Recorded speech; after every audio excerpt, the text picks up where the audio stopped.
বলবো, কারণ প্রশ্নটা আগে ভালো করে তোমাদেরকে বুঝতে হবে আর কি। হ্যাঁ, আর এটার উত্তরও ইনশাল্লাহ চলে আসবে। তো দেখো, আমি প্রশ্নটা তোমাদেরকে পড়ে শোনাচ্ছি। তোমার বিদ্যালয়ে উন্নয়ন বিষয়ক বৈঠক অনুষ্ঠিত হবে। এই বৈঠকে সকল শিক্ষক, শিক্ষার্থী, অভিভাবক একত্র হয়ে শিক্ষার্থীদের নানা প্রয়োজন ও বিদ্যালয়ের নানা সমস্যা সমাধানে আলোচনা করবেন। এই আলোচনার সামনে রেখে শিক্ষার্থীদের কাছ থেকে লিখিত মতামত ও চাহিদা বা দাবি আহ্বান করা হচ্ছে। বৈঠকে শিক্ষার্থীদের নানা বিষয়ে নিজেদের ভাবনা ও মতামত প্রকাশের সুযোগ থাকবে। একই দিনে বিদ্যালয়ের সকল শিক্ষার্থীকে নিয়ে দেওয়াল পত্রিকা উন্মোচন করা হবে। দেওয়াল পত্রিকায় প্রকাশের জন্য শিক্ষার্থীদের কাছ থেকে দৃষ্টিশীল লেখা আহ্বান করা হচ্ছে।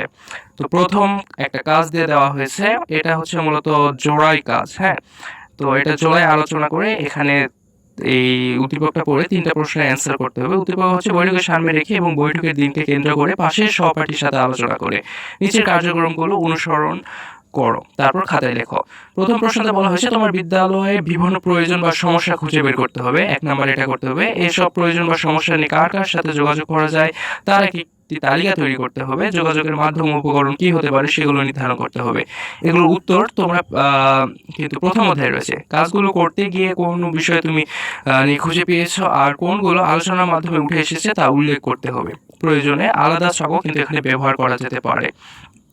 আচ্ছা, তো এখন কাজ 1 বা কাজ কয়ের আরেকটা প্রশ্ন রয়েছে, সেটা হচ্ছে বা তালিকার উদ্দীপক রয়েছে। তালিকা থেকে যে কোনো একটি প্রয়োজন বা সমস্যা খুঁজে নিয়ে যোগাযোগের নমুনা করতে হবে। দেখো, নমুনা দুটি হতে একটি হবে মৌলিক যোগাযোগ, আরেকটি হবে লিখিত যোগাযোগ। এই নমুনা দুটি হবে তোমার তালিকার যে কোনো দুজন ব্যক্তিকে ঘিরে। তারপর এখানে দেখো একটা বলে দেওয়া হয়েছে যে হচ্ছে নমুনা দুটি তৈরি করতে পাশে সবারই সাহায্য নেওয়া যাবে। সবার সাথে কথা বলে তুমি কোন কোন বিষয় জানতে পেরেছো তার যোগাযোগের নমুনা লেখার সংক্ষেপে আলাদাভাবে তুলে ধরতে হবে। নমুনার ধরন ও বিষয়বস্তু এক হওয়া যাবে না, কিন্তু অর্থাৎ অন্য সবারই সাথে এক হওয়া যাবে না। তারপরে কাজ 2 বা খ দেওয়াল পত্রিকা দেওয়ার জন্য রচনা তৈরি করতে হবে। রচনা তৈরি করতে নিচের নির্দেশনা বা নমুনা অনুসরণ করো। এখানে অনেকগুলো নির্দেশনা বা নমুনা তোমাদেরকে বলে দেওয়া হয়েছে। কাজটি করতে হবে আলোচনার মাধ্যমে। প্রতি দলে 4 জন করে সদস্য থাকবে। 10 সদস্য নিজেদের মধ্যে আলোচনা করে ঠিক করবে কে কোন ধরনের রচনা তৈরি করবে। তবে প্রতিটি দলে বিভিন্ন ধরনের রচনা নমুনা থাকতে হবে কিন্তু। তারপর রচনার অবকাঠামো বিষয়বস্তু নিয়ে এবং নতুন ধারণা নিয়ে আলোচনা করা যাবে। নমুনা দেখার আগে দলীয় আলোচনার মাধ্যমে কি সিদ্ধান্ত নেওয়া হয়েছে এবং গুরুত্বপূর্ণ বিষয় যেটা উঠে এসেছে সেগুলো তোমাকে লিখে নিতে হবে।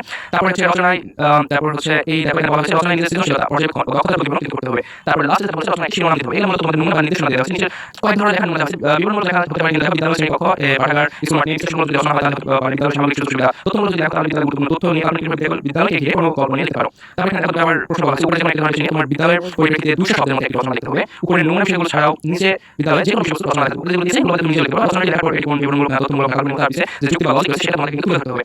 তো কাজ নম্বর 3 বা ঘ নম্বর কাজ তোমার লেখা উপরে রচনার ভিত্তিতে এককভাবে নিচে কাজগুলো করো। দুটি বাক্যে উদ্দেশ্য বিধেয় উদ্দেশ্য প্রসারক অভিধেয় প্রসারক চিহ্নিত করতে হবে। যে কোনো 10টি শব্দ অভিধানের বর্ণক্রমে সাজাতে হবে।